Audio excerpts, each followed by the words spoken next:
আমাকে আঘাত করলে আমি সারা ভারতবর্ষ হিলিয়ে দেবো। নিজে হিলছে, নিজে থরথর করে কাঁপছে, এখন এবার লোককে বলছে। বলে না চোরের মায়ের বড় গলা, এনার এই আংবাং ছাং কথায় মানুষ আর বিশ্বাস করছে না। আমি বীরভূমে জন্মগ্রহণ করেছি, তাহলে আমাকেও কবে বাংলাদেশি বলে দিত?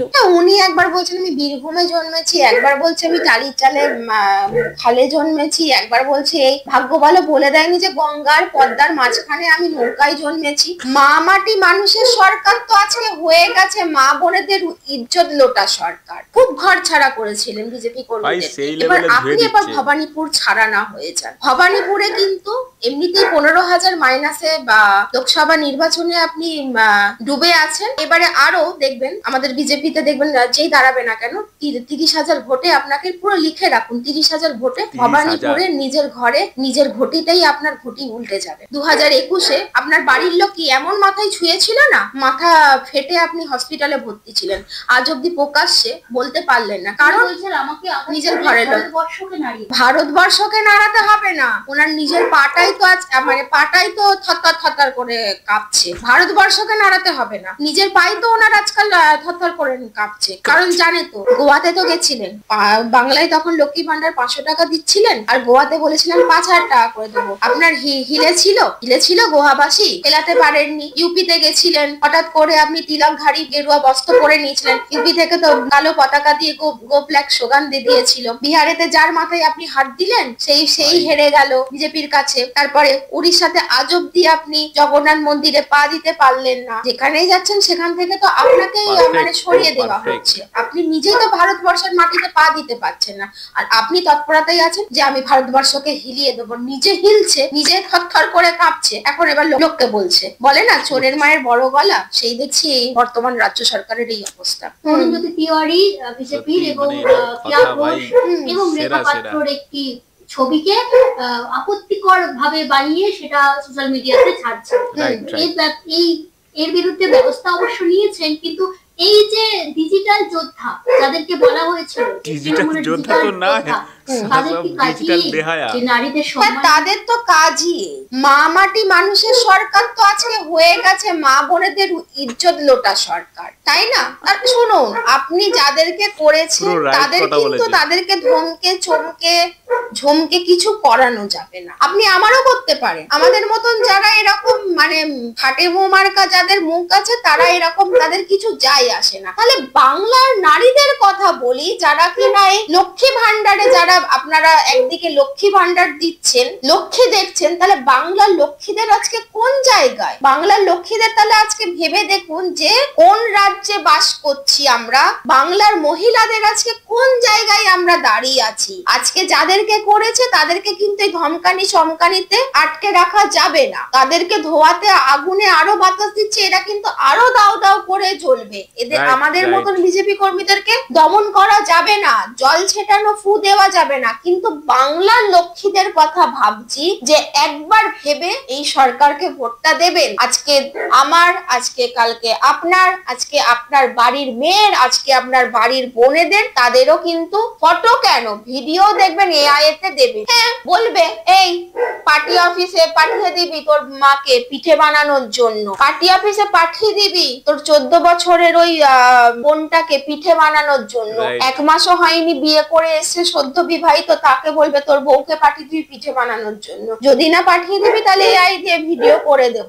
তাহলে বলবো একদম নিম্ন মধ্যবিত্ত ফ্যামিলির যারা আছেন না, তারা তাহলে ভেবে দেখুন এই পশ্চিমবঙ্গের নারীদের আদৌ সম্মান আছে, সুরক্ষা আছে। আজকে যাদের ভিডিও ফটো করেছে তারাও তো আজকে একটা বাংলার মেয়ে।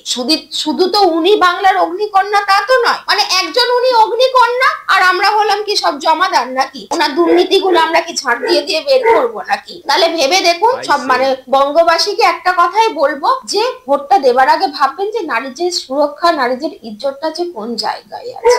মমতা বন্দ্যোপাধ্যায় বনগাঁর সভা থেকে আরেকটি কথা বলেছেন যে বাংলা ভাষা বললে কিন্তু বাংলাদেশি নয়, তাহলে আমি যদি বীরভূমে না জন্মাতাম তাহলে আমিও তো বাংলা ভাষা বলি, তাহলে আমাকেও বাংলাদেশি বলে দাগিয়ে দিত বিজেপি।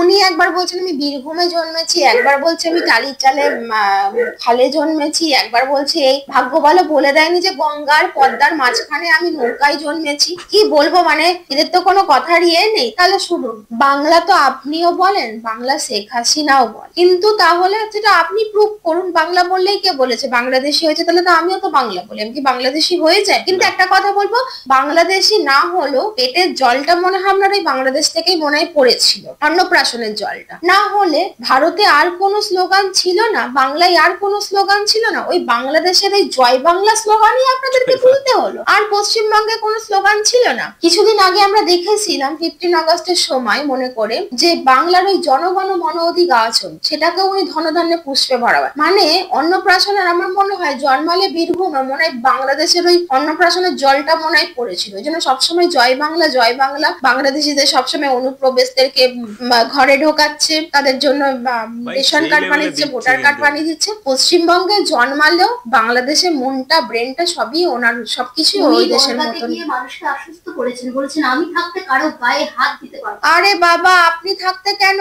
বনগাঁতে যদি বিজেপি হেরে যায় না, তখন আপনার দলের লোকেরাই তো হাত দিয়ে একেবারে 12টা বাজিয়ে দেবে। মানে আপনি জানেন যে বনগাঁবাসী কিভাবে ওখানে পদ্ম ফুলটা ফুটছে, আরো কি করে হচ্ছে। আপনি ভোট ব্যাংকের রাজনীতিতে এসবে গেছেন। আর কে বলেছে? বলছি তো যে যারা সত্যিকারের ভারতবাসী তাদেরকে কেউ তাড়াবে না, যারা হিন্দু শরণার্থী তাদেরকেও তাড়াবে না, তাদের জন্য সিএ ব্যবস্থা আছে। আপনি লোককে বিনা কারণে ডিমোটিভেট করছেন, বিনা কারণে লোককে আপনি উল্টো পাল্টা বোঝাচ্ছেন। আসলে বলবে না কেন, ওই 14 টুকরো করা, 46টা সেলাই করা, ওই প্রিভিসি বেনেতে তো উনি এরকমই বলবেন। ওরকম সবাইকেই ভাবে যে কাঠের পুতুল, যাকে যা বোঝাবো সে সেটাই বলবে। এনার এই আংমাং ছাং কথায় মানুষ আর বিশ্বাস করছে না। 2029-এ নাকি দিল্লিতে বিজেপির আসন টলে যাবে, বিজেপির আসন টলে যাবে 2029-এ আপনার আরোগ্য কামনা করি। আপনি নিজে কিভাবে মানে সুস্থ ব্রেনে থাকবেন সেটাই হলো কথা। কারণ 26-এ তো আপনি গোহারা হারছে পশ্চিম বাংলাতে, এবার 29-এ আপনি নিজে দেখুন আপনার সুস্থতা আমি বরঞ্চ আগে থেকে কামনা করি। বিজেপি কেন নয়, বিজেপি এখনো থাকবে, কারণ বিজেপি কাজকর্মটাই এরকম করে বেড়াচ্ছে। আর আগে থেকে আপনি তো দেখছি এখন আপনি একটা কাজ করুন, আপনি এতগুলো তো ডিগ্রি নিয়ে নিয়েছেন, এবার অ্যাস্ট্রোলজি ডিগ্রিটা নিয়ে নিন। দেখি আপনি তাহলে বলুন যে কোন তান্ত্রিককে দেখেন, কোন অ্যাস্ট্রোলজারকে দেখে বলছেন যে 29-এ বিজেপি চলে যাবে। তাহলে সেরকম হলে তো তাহলে তো আমরাও তো তাহলে অনেক কিছু ভবিষ্যৎবাণী করে নিতে পারি। মানে এখন থেকে উনি বেশি একটু ভবিষ্যৎবাণী করে নিচ্ছে। আজকে আপনারা দেখছিলেন এই ভিডিওটি জাস্ট আমি দেখলাম, হ্যাঁ আমি জাস্ট অবাক হয়েই দেখছিলাম। কারণ ভাই যে কথাগুলো বলেছে একজন দিদি, তিনি বিজেপির কর্মী, আমি ওনার নাম জানি না, ঠিক আছে, তো যাই হোক নামটা আমি পরে জেনে নেবো, জেনে আপনাদেরকে আমি বলে দেবো। কিন্তু ওনার যে কথাগুলো সেই কথাগুলো আমি জাস্ট হয়ে শুনছিলাম। হয়তো আপনারাও শুনছিলেন কথাগুলো হয়ে। কারণ কি দিদি যে কথাগুলো বললেন সেই কথাগুলো মানে 100% বা 100-র মধ্যে 110 ভাগ রাইট, মানে 110% রাইট হবে, ঠিক আছে। কারণ এটার ভুল বলার কোনো জায়গা নেই, বা সে ভুল একদমই বলেনি। আজকে যে বিষয়গুলো তুলে ধরেছেন বা যেই বিষয়গুলো উনি কথা বলেছেন, যেই বিষয়গুলোর উপরে উনি আলোকপাত করেছেন ভাই, সেইগুলো খুবই ভাইটাল এবং খুবই ভাইরাল এবং খুবই ইম্পর্টেন্ট বিষয়। কারণ এই বিষয়গুলো কথা বলা খুবই দরকার। আজকে মমতা ব্যানার্জি তিনি বলছেন যে মুর্শিদাবাদে না কোথায় জন্মেছে, তো সেখানে যদি সে জন্মায় তাহলে তার তো বাংলাদেশে যাওয়া উচিত। তো আজকে আমরা সেই কথাটা একটু বলি যে আজকে দিদি মানে আমাদের নেত্রী, আমাদের মাননীয় মুখ্যমন্ত্রী, সে যদি আজকে বাংলাদেশি হয়ে থাকে, মানে সে যদি বাংলাদেশি প্রমাণ হয়ে যায়, তাহলে তার তো পদ থেকে শুরু করে সব কিছু তো ছিনিয়ে নেবে আমি জানি, কিন্তু নিলেও কিছু করার নেই। হয়তো সে সেটার জন্যই হয়তো চেষ্টা করেছিল যদি যে এসআইআরটা বন্ধ করা যায় তাহলে খুবই ভালো হতো, কিন্তু এসআইআর তো বন্ধ করা গেল না পশ্চিমবঙ্গে, এসআইআর তো হয়েই গেল। তো যাই হোক এসআইআর তো হয়ে গেল, বেশ ভালোই কথা। কিন্তু তারপরে যেই বিষয়গুলো হচ্ছে, যেই বিষয়গুলো আমরা দেখছি, আজকে দিদি কিন্তু ভাই পুরো চুপ হয়ে গেছে। আজকে চুপ হয়ে গেছে তার কারণ কি? তার কারণ হলো এটাই, দিদি কিন্তু বুঝে গেছে যে তার পায়ের তলা থেকে মাটি কিন্তু সরতে শুরু হয়ে গেছে। কারণ আজকের প্রত্যেকটা বাংলার মানুষ, আজকে প্রত্যেকটা বাংলার ছেলে, আজকে প্রত্যেকটা বাংলার মেয়ে বা প্রত্যেকটা মা বোনেরা কিন্তু ভাই জেগে গেছে। সবাই কিন্তু ভাই একসঙ্গে বলতে শুরু করে দিয়েছে যে না, এই সরকার আর আমরা চাই না, ঠিক আছে, সবাই কিন্তু স্লোগান দিচ্ছে বা সবাই কিন্তু নিজেদের মতো করে বক্তৃতা দিচ্ছে, নিজেদের মতো তারা কিন্তু সোশ্যাল মিডিয়ায় তারা কিন্তু বলছে যে এই সরকার আর নয়। কিন্তু তারপরেও একটা বিষয় কিন্তু থেকে যায়, সবাই কিন্তু ভাবলেও কিন্তু ভাই সম্ভব নয়, বা সবাই ভাবলেও কিন্তু এটা যে বাস্তবে রূপ নেবে 2026 সালে, সবাই হয়তো আশা করছে যে বিজেপির একটা চান্স রয়েছে বা বিজেপি হয়তো পশ্চিমবঙ্গে একটা জায়গা করতে পারবে, কিন্তু ভাই অ্যাকচুয়ালি এটা অতটা সোজা নয়। ঠিক আছে, আজকে যেই সব নেতাদের কথাগুলো বলছিল, যেসব নেতারা এই যে পিঠে বানাতে, পুলি বানাতে, এই সেই করতে ডাকে, মানে এত জঘন্য তাদের পরিচয়, এত জঘন্য তাদের ব্যবহার, এত জঘন্য তাদের কাজকর্ম। আজকে পশ্চিমবাংলায় আপনারা হয়তো সবাই জানেন যে একটা ছবি খুব ভাইরাল হয়ে গেছে, শুধু একটা ছবি না, অনেকগুলো ছবি ভাইরাল হয়ে গেছে, যেখানে রেখা পাত্রকে দেখা যাচ্ছে এবং বিজেপির অনেকজনকে দেখা যাচ্ছে, সেখানে শুভেন্দু অধিকারকেও ঢুকে দিয়েছে। তো যাই হোক, এই সমস্ত জিনিস নিয়ে ভাই যে এই যে সোশ্যাল মিডিয়াতে বলছে কি ডিজিটাল যুদ্ধ, আজকে টিএমসি শুরু করে দিয়েছে, তৃণমূল কংগ্রেস শুরু করে দিয়েছে ডিজিটাল যুদ্ধ, যেখানে কিনা আছে মাথায় দেবাংশুর, যার মধ্যে কোনো অংশই নেই, যার মধ্যে কোনো জ্ঞানের কোনো মানে ভান্ডারই নেই। ঠিক আছে, আজকে দেবাংশু, কুণাল ঘোষ, এই সমস্ত মানুষদেরকে কিন্তু বাংলার মানুষ কিন্তু খুঁজছে। আজকে তাদেরকে যদি সামনে পায় তাহলে তারা ভালো করে কিন্তু আদর করবে। ঠিক আছে, আজকে মানুষ আদর করার জন্য তাদেরকে রাস্তাঘাটে, যেখানে সেখানে, মাঠে ঘাটে, নদীতে, যেখানে সেখানে খুঁজে বেড়াচ্ছে। একবার যদি কুণাল ঘোষের দেখাটা পাই, একবার যদি দেবাংশুর দেখাটা পাই, তাহলে ভাই আমরা একটু খাতিরদারি করব। আজকে বাংলার মানুষ সেই জন্যই কিন্তু মানে আর কি মানে প্রচুর উদ্বেগে আছে, প্রচুর চিন্তায় আছে, বলতে পারেন এক কথায় দুশ্চিন্তায় আছে, যে মানুষ চাইছে তাদেরকে একটু শিক্ষা দিতে। কিন্তু এইসব মাল একটা এমন মাল, এরা এমন চটি চাটা মাল ভাই, চটি চেটে ভাই, চটির থেকে কিচ্ছু যদি নাও থাকে তাও সোলা চটি মুখে করে কামড়ে করে বসে থাকবে। আপনারা হয়তো দেখেছেন আমাদের গৃহপালিত পশু যেসব আছে, আমি তুলনা করবো না তাদের নামে, তো তারা দেখবেন যেমন ওই যে চটি নিয়ে চলে যায় বা মুখে করে দাঁড়িয়ে থাকে। ঠিক আছে, এরকম মুখে করে আপনাদেরকে ফেলদাল করে দাঁড়িয়ে থাকবে, মানে একটা ব্যাপার যে ভাই চটিটাও খেতে চাইছে, কিন্তু আদৌ সে জানে না যে ওই যে পশুটা, আমাদের গৃহপালিত পশুটা, সে কিন্তু জানে না যে চটিটার মধ্যে কোনো রস নেই, কোনো কষ নেই, ভাই চটির মধ্যে কিচ্ছু নেই, জাস্ট একটু আছে কি গন্ধ। এই গন্ধর জন্যে ভাই আজকে বিড়াল, কুকুর থেকে শুরু করে সবাই ভাই ছুটে চলেছে যে কি ওই গন্ধটাই আমার দরকার। কিন্তু এই গন্ধ ভাই বেশি দিনের নয়, এই গন্ধ কেটে গেলে ভাই তোমার লাইফটাও শেষ হয়ে যাবে, এটা কিন্তু মাথায় রাখতে হবে। আজকে কুণাল ঘোষ বা আজকে শুরু করুন বলুন যে দেবাংশু বা যত আর কি এইসব ডিজিটাল যারা শুরু করেছে, মানে ডিজিটাল প্রতিবাদ, অ্যাকচুয়ালি আমি জানি না এগুলো কোন গাধার মানে আর কি মাথা থেকে বেরিয়েছে, আমি এগুলো জানি না, যেখানে কিনা এআইকে নিয়ে খেলা করা হচ্ছে। হ্যাঁ, একদমই ঠিক শুনেছেন, এআইকে নিয়ে খেলা করা হচ্ছে, মানে এআই থেকে ছবি জেনারেট করা হচ্ছে, এআই থেকে ভিডিও জেনারেট হচ্ছে, তাও আবার কেমন ভিডিও বা কেমন ছবি, যেগুলো ভাই সমাজে দেখানো যায় না, যেগুলো অ্যাকচুয়ালি সমাজকে নষ্ট করে। মানে আপনি বলতে পারেন যে এগুলো এক ধরনের বাজে ছবি, মানে শ্লীলতাহানিও বলতে পারেন, বা আপনি কি এর থেকেও যদি কোনো কটু কথা থাকে সেটা আপনারা নিজেরাই বানিয়ে নেবেন। মানে এইরকম ধরনের এরা জঘন্য কাজকর্ম করে চলেছে। আজকে যে শাসক দল আছে বলে, শাসন করছেই বলে কি তারা সব কিছু করতে পারবে? আজকে আইন কি তাদের হাতে? তারা মনে করলেই যে এই কাজটা করে দেবে? আপনি একটা কথা ভাবুন যে কোনো বিরোধী দলনেত্রী বা কোনো দলনেতা দুজনকে নিয়ে একটা ছবির মধ্যে, একটা ফ্রেমের মধ্যে আমি একটা এআই ছবি বানিয়ে দিলাম, একটা আমি এআই ভিডিও বানিয়ে দিলাম, দিয়ে সেটাকে আমি সোশ্যাল মিডিয়ায় পোস্ট করছি। মানে ভাই এটা কত যে খতরনাক বা কত জঘন্য, কত একটা বাজে মতলব, এটা আপনি বুঝতে পারছেন? মানে আপনি যে ভিডিওটা দেখছেন, আমি আপনাকেই বলছি, এটা আপনি কি একবার মাথায় একবার ঢোকাতে পারছেন যে মানুষের মেন্টালিটি কত নিচে নেমে গেছে? আজকে মানুষ কত নিচ, আজকে সে এত নিচ বলে কিন্তু সে এই ধরনের মেন্টালিটি ভিডিও তৈরি করছে এবং এই ধরনের মেন্টালিটির ছবি, পিকচারগুলো তারা তৈরি করছে, করে সোশ্যাল মিডিয়া তারাকে পোস্ট করছে যে দেখো এই নেত্রী এই খারাপ, এই নেতা এই খারাপ, তোমরা ওদেরকে ভোট দিও না। ভাই এটাই কি বাংলার রাজনীতি? এটাই কি আমাদের পশ্চিমবাংলার এখন রাজনীতি শুরু হয়ে গেল?